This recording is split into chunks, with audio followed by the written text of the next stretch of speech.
మేముంటాం, మా నాయకులు ఉన్నారు, మా కార్యకర్తలు ఉన్నారు, మేమందరం మీకు అండగా ఉంటాం. నేను అదే విధంగా ఇంకొక విషయం కూడా చెప్తున్నా, ప్రజలు ఎవ్వరు కూడా భయభ్రాంతులకు గురి కావాల్సిన అవసరం లేదు. ఈ ఎమ్మెల్యే కానీ కాంగ్రెస్ పార్టీ నాయకులు కానీ ఎవ్వరు మీ జోలికి వచ్చినా, మిమ్మల్ని బెదిరించినా మీరు ఎవ్వరు భయపడాల్సిన అవసరం లేదు.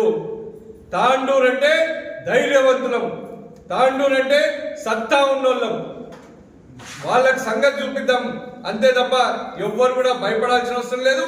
నేను మా పార్టీ నాయకులకు కార్యకర్తలతో కూడా విజ్ఞప్తి చేస్తా ఉన్నా, పార్టీ మీకు అండగా ఉంది, పార్టీ నాయకత్వం మీకు అండగా ఉంది, మేమందరం మీకు అండగా ఉన్నాం. తప్పకుండా ఈ ఎన్నికల్లో మనం చూసినాం, ఎంతో మందికి ఫోన్ చేసి విత్డ్రా చేసుకోమని చెప్పి బెదిరిస్తా ఉన్నారు.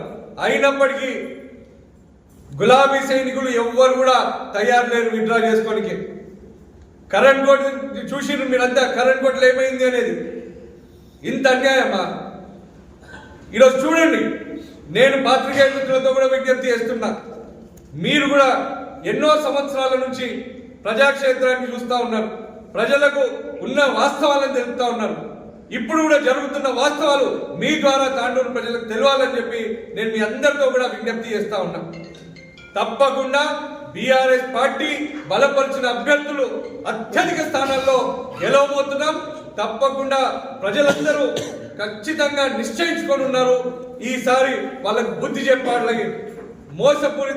మోసపూరిత మాటలు చెప్పి గెలిచిన కాంగ్రెస్ ఎమ్మెల్యేకి కానీ, కాంగ్రెస్ పార్టీకి కానీ, కాంగ్రెస్ పార్టీ బలపరిచిన అభ్యర్థులకు కానీ బుద్ధి చెప్తామని చెప్పి ప్రజలు తీవ్ర ఆవేదనలో ఉన్నారు.